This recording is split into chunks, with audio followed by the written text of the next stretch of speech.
Today I'm changing alternator and starter cables on my car. The problem I have is my battery terminals getting hot. How do I know my battery terminals are getting hot, I hear you ask? The evidence is here, where the cables are joined to the battery clamp. The glue in the shrink wrap has been melting and running down the cables. I've never noticed these battery terminals getting hot during normal running, so I suspect these battery cables get hot when cranking. The reason why battery terminals get hot is that after some years of service, damp and or dirt gets into the joint and starts the corrosion process. This causes a high resistance in the joint, and with high currents passing through that joint, heat is generated. High resistance joints with high currents passing through them is like having little miniature 3 kilowatt electric fire on the go. The end result eventually would be that the joint would completely break down, possibly a fire. So I've got my new cables here. I've got 25mm squared to go to feed the starter motor, and I'm going to use 16mm squared for the alternator to feed back to the battery. And I've also got a new piece for the fuse box. I'll show you that as we go through. My DMM is only capable of measuring ohms down to a minimum of 1/10.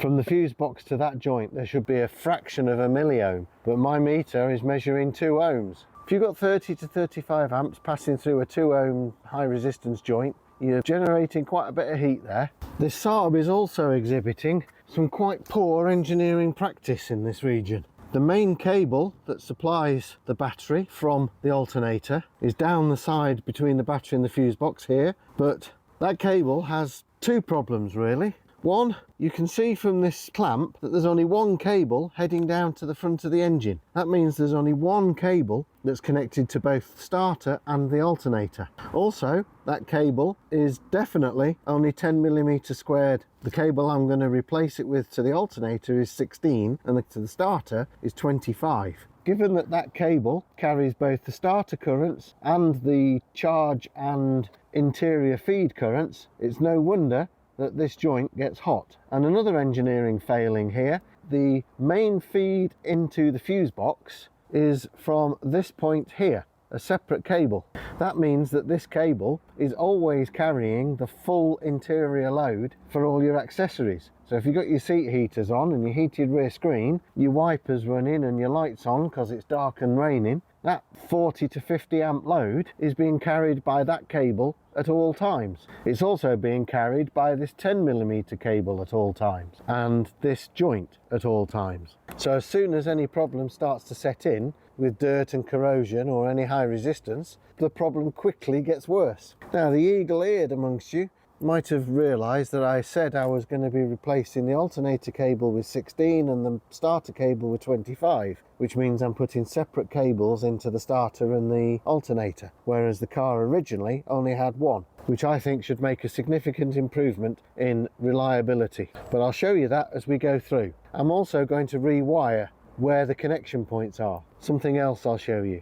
You can do this on pretty much any car. Well, obviously depending upon access. First things first, disconnect the battery negative.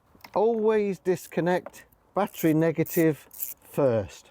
I shall also point out that I've fitted an additional earth strap which goes directly from the negative to the block, and the negative isn't suffering the same problem as the positive terminal because there are 2 cables into a much bigger, beefier joint which is sharing the load. I also fitted this auxiliary negative feed, probably about 5 years ago, which was long before I had this problem on the positive side. So we're all right there. Anyway, took the battery negative away somewhere safe and make sure that it can't come into contact with the battery whilst you're working. If, like me, you're going to buy ready-made cable, then you'll need to know how long a cable to ask for. What I did was used some domestic earth cable, held one end roughly where the alternator body is, and then fed it round roughly in the path that the cable's going to take, and then measured its length, and did the same for the starter motor.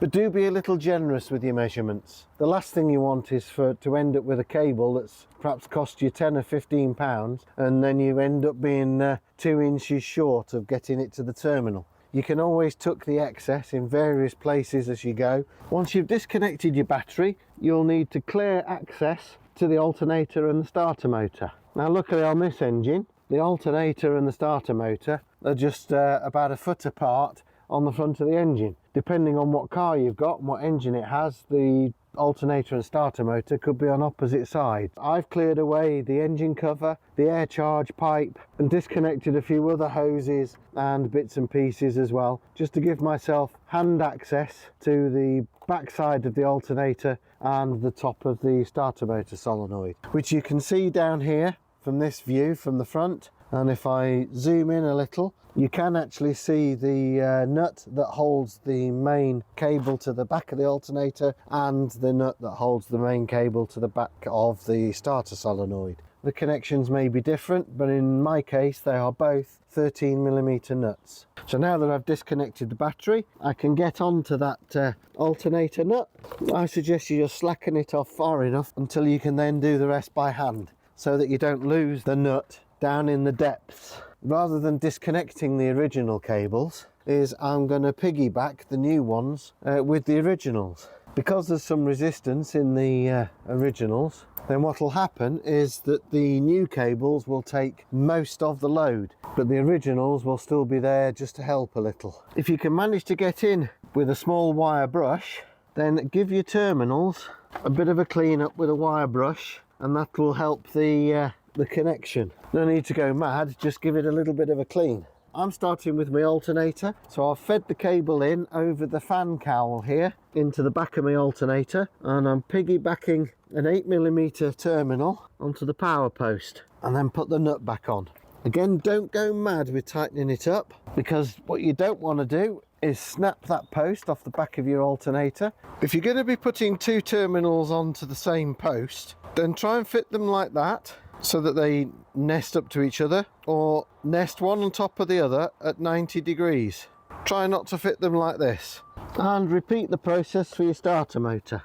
Remember that both these terminals are permanently live, because they're connected directly to the live post of the battery. So you must disconnect the battery first. That is an absolute must. Just a quick discussion on the fact that this car only has one cable from the battery that feeds both the alternator and the starter. In here, just above the starter somewhere within the harness, there must be a joint where one cable comes from the battery and the cable then splits to go to the starter and the alternator. Of course, you can't see the joint, so you can't know whether that joint's in good condition or not, except by measurement. I actually measured from the alternator post to the battery positive, and I was measuring 2 ohms. I should, of course, have been measuring, well, 0 on my meter, because it's only capable of measuring 0.1 of an ohm, but the actual resistance should have been somewhere around 1 milliohm. Now, the binding post on the top of your solenoid, where the main power goes in, is probably a copper post rather than a steel post like on your alternator. Be very careful not to over tighten it. You don't want to go busting it off. So once you've got both connected, we can start doing something about the routing. The original harness comes up along the front of the engine here, down into the depths here in front of the battery, and up. So I'm going to follow that original routing, and I'm going to tie wrap both cables to the original harness, which of course is already fixed to the engine and the body in various places. Now the basic routing is sorted, I'll sort out the connections at the battery end. The feed into the fuse box comes into here, so I'm going to disconnect that. And at the battery, it's on a little stud on the battery post. It comes into the fuse box through this special grommet. Like at the other end, use my wire brush, just give it a clean. If you're not so fortunate on whatever car you have, you can buy new battery terminals with screw connections. There's plenty available. I'll link to some in the description down below. And as I've discussed in another video, which I'll link to in the description as well for you, it's very important to keep the top of the battery clean while we've got this access. Because this terminal inside the fuse board is protected both by the fuse board lid and by this specially moulded grommet, there's absolutely nothing wrong with that termination at all. No corrosion, no dirt, no nothing. Now I can't reuse that because of the special nature of it. You'll remember I made mention that I'm going to alter the wiring here. So I'm just going to have to bring them in here, and then what I'll do afterwards is probably seal this hole up with silicone sealer. So I can get 2 terminals on this post. I'm putting an 8mm thick washer on there. The way I'm modifying the wiring here, the cable that comes from the alternator into the fuse box, and of course connect the fuse board back to the battery as it was before. Tighten the nut down onto the two eyelets, route the cable down the side and bring the battery cable around the bonnet switch onto the positive terminal. The starter motor cable also onto the stud on the battery post, and tighten that down. Now you might quite reasonably ask, what did I achieve by doing that? What was the point? Well, what I now have, instead of one cable with a joint down in front of the engine feeding the battery from both the starter and the alternator, two independent cables coming from the alternator and the starter back to the battery. The one that comes from the alternator comes straight into the fuse board. The fuse board, of course, is then linked to the battery exactly as it was before. But what that means is the entire electrical load of the car interior and the engine management system, etc., will be taken by the alternator lead, but that will now come directly into the fuse board to feed the interior. And the only current now that goes through this link lead to the battery positive will be whatever the battery needs to charge itself up with. In fact, in years gone by, when cars used to have an ammeter in the dashboard, this is exactly how it would have been done. Because what you would do is you would disconnect this lead from the fuse box here, and you would connect your ammeter to the battery post and this lead, so that the ammeter would see current flowing through this lead is either charging or discharging of the battery.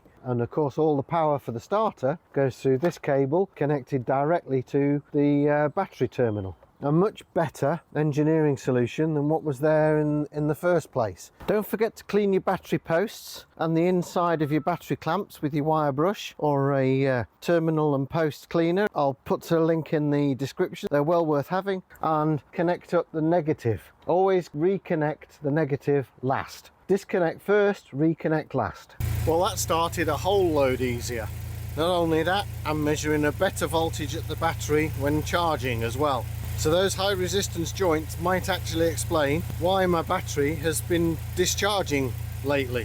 If you got value from this video, please consider supporting the channel. I'll put some ways you can do that down in the description, and I shall see you next time.